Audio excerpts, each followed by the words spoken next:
à partir de notre boîtier électronique.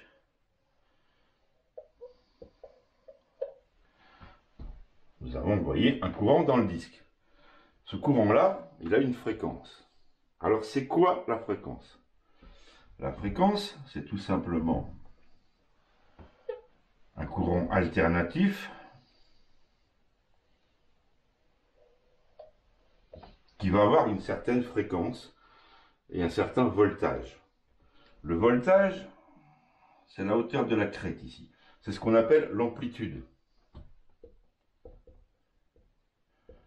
Amplitude.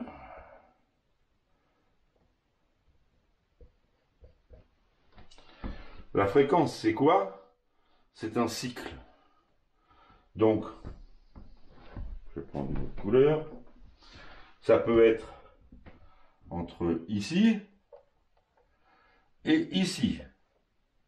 On a fait un cycle complet, on revient au départ, un deuxième cycle et ainsi de suite. Cette échelle-là, c'est le temps.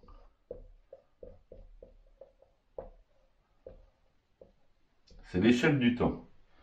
Si, ici, vous avez une seconde pour un cycle, ou une période aussi, ça s'appelle aussi une période. Eh bien, si pour faire une sinusoïde complète, un cycle complet, il faut une seconde, eh bien vous aurez une fréquence de 1 Hz. 1 Hz. Et ainsi de suite. À savoir que les appareils ont une fréquence généralement comprise entre 3 kHz, donc 3000 Hz, et aujourd'hui jusqu'à 140 000 Hz, avec par exemple le Manticore de chez Minlab, ou la Manticore comme ils l'appellent, qui normalement monte jusqu'à 140 quelques mille Hertz, soi-disant. Voilà, donc ça, c'est notre fréquence. Ça, c'est ce qu'on va envoyer sur notre disque émetteur. Et là, on va parler disque. Donc, nous envoyons notre courant dans une bobine. Alors, vu de dessus, un disque concentrique, appelé aussi disque speeder. Ça doit être Fischer, je crois, qui a appelé les disques speeder en premier, je crois. Ça, c'est votre disque. Alors, ajouré ou pas, ou plein, enfin voilà, je vous montrerai des modèles, hein, c'est pas un problème. Ils sont assez faciles à reconnaître pour certains. Vous avez l'émetteur qui se trouve ici. Ici, c'est l'émetteur. Il comporte du fil assez gros, et il n'y a pas beaucoup de spire. Enfin, pas beaucoup, il y en a beaucoup, mais par rapport au récepteur, lui, qui va se trouver en bordure périphérique, ici. Et lui, il va avoir un fil très fin et beaucoup de spire. En fait, c'est une antenne de réception, tout simplement. Qu'est-ce qui va se passer? Et ça, c'est le principe de base de tous les appareils. Quand votre disque est à plat sur le sol. Alors, voilà le sol. Voilà votre disque. Voilà, et puis là, vous avez la canne. Vous envoyez un courant d'une certaine fréquence, comme on a vu, dans l'émetteur qui se trouve au milieu. Qu'est-ce qui se passe? Il se passe qu'il y a un champ magnétique de créé. Donc je dessine grosso modo des lignes de champ magnétique. Et ainsi de suite, il y en a un peu partout, voilà. Les lignes de champ sont les plus concentrées au milieu du disque. Qu'on soit bien d'accord. Tant qu'il n'y a rien dans le sol, rien ne se passe. En fait, c'est faux. Parce que votre sol, il contient déjà une minéralisation naturelle, due par exemple au fer. Donc une terre rouge, généralement c'est qu'elle est rouillée, elle contient déjà du fer. Donc votre appareil déjà, il détecte le fer. Mais ça, nous allons y revenir. Qu'est-ce qui se passe quand on arrive au-dessus d'un objet? Admettons qu'il y a un objet qui soit ici. On va mettre une pièce de monnaie, voilà, par exemple.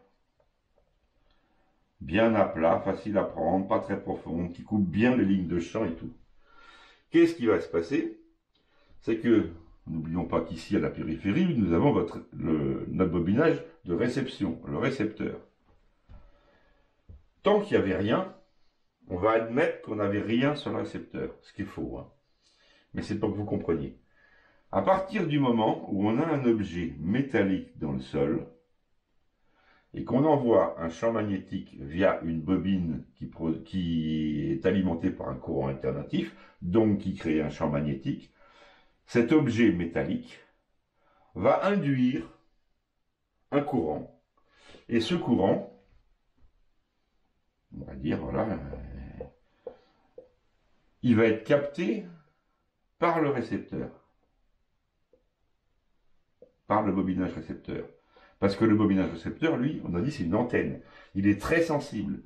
Il est grand, il a beaucoup de spires, de fils très fins, et il va capter quoi? Il va capter ce qu'on appelle les courants de Foucault. Et le courant de Foucault, c'est un courant induit par un métal quelconque, et ce courant, il est créé uniquement par le champ magnétique. Et le champ magnétique, avec une certaine fréquence, va créer un courant de Foucault sur l'objet, et l'objet, le bobinage récepteur va capter ce courant de Foucault et il va analyser, donc le boîtier, lui, il va analyser ce courant qui revient, c'est un courant de retour en fait. Et là, il va se dire, oups là, il y a quelque chose de métallique sous le disque, parce que je reçois un courant de Foucault. Donc si je reçois un courant, ça veut dire qu'il y a un conducteur dans le sol. Et s'il y a un conducteur dans le sol, ça veut dire qu'il y a un objet métallique, quelle que soit sa conductivité. Alors ça, nous y reviendrons aussi, de la conductivité des objets. Donc l'appareil se dit, il y a quelque chose, donc qu'est-ce que je fais? Je bip pour dire, il y a quelque chose. Voilà le principe. Maintenant, c'est beaucoup plus complexe que ça. Puisque votre émetteur qui se trouve ici, il influence le récepteur, forcément. À chaque fois que vous mettez un courant alternatif dans une bobine au centre du disque ou sur un côté, si c'est un disque double D, mais ça nous en reviendrons, vous allez aussi, de toute façon, créer une self, un courant de self, sur le bobinage récepteur. Et là, les techniciens, ce qu'ils vont faire, c'est qu'ils vont essayer déjà de caler le disque par rapport à l'électronique. C'est-à-dire que pour l'électronique, le courant qui est envoyé dans l'émetteur est traité au niveau du récepteur. Il est traité pour que, en fait, pour l'appareil, ça ne corresponde à rien du tout. Grosso modo, c'est ça. Et que s'il y a quelque chose qui s'y rajoute, là, il va dire, oups là, il y a quelque chose, je sonne. Ok? Ici, je vous fais deux petits graphes. Ici, nous avons l'émetteur. Ici, nous avons le récepteur. Du disque, bien sûr. On envoie un courant.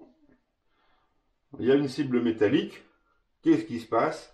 Le récepteur réceptionne un courant qui va être beaucoup plus faible que l'émetteur, bien sûr, et qui va avoir une fréquence différente. C'est-à-dire qu'on voit ici que là, j'ai un décalage de fréquence. Et ce décalage de fréquence, il va être analysé par l'appareil, et c'est l'appareil, l'électronique bien sûr de l'appareil, qui va vous dire, je ne vais pas dire, qui va vous dire ce que c'est. Non, c'est pas possible. Ça, c'est impossible. Aucun appareil aujourd'hui n'est capable de vous dire c'est de l'or, c'est de l'argent, c'est ci, c'est ça. Alors sur les appareils modernes, vous avez des graphes avec des indices de conductivité. Qu'est-ce qu'il fait l'appareil? En fait, il calcule le déphasage qu'il y a, et suivant le déphasage qu'il y a, il va vous dire ça c'est un bon conducteur, ça c'est un mauvais conducteur, et il va lui mettre un chiffre. Mais attention, il va lui mettre un chiffre aussi par rapport à la taille de l'objet. Un petit objet ou un gros objet ne donnera pas le même chiffre. La profondeur aussi joue.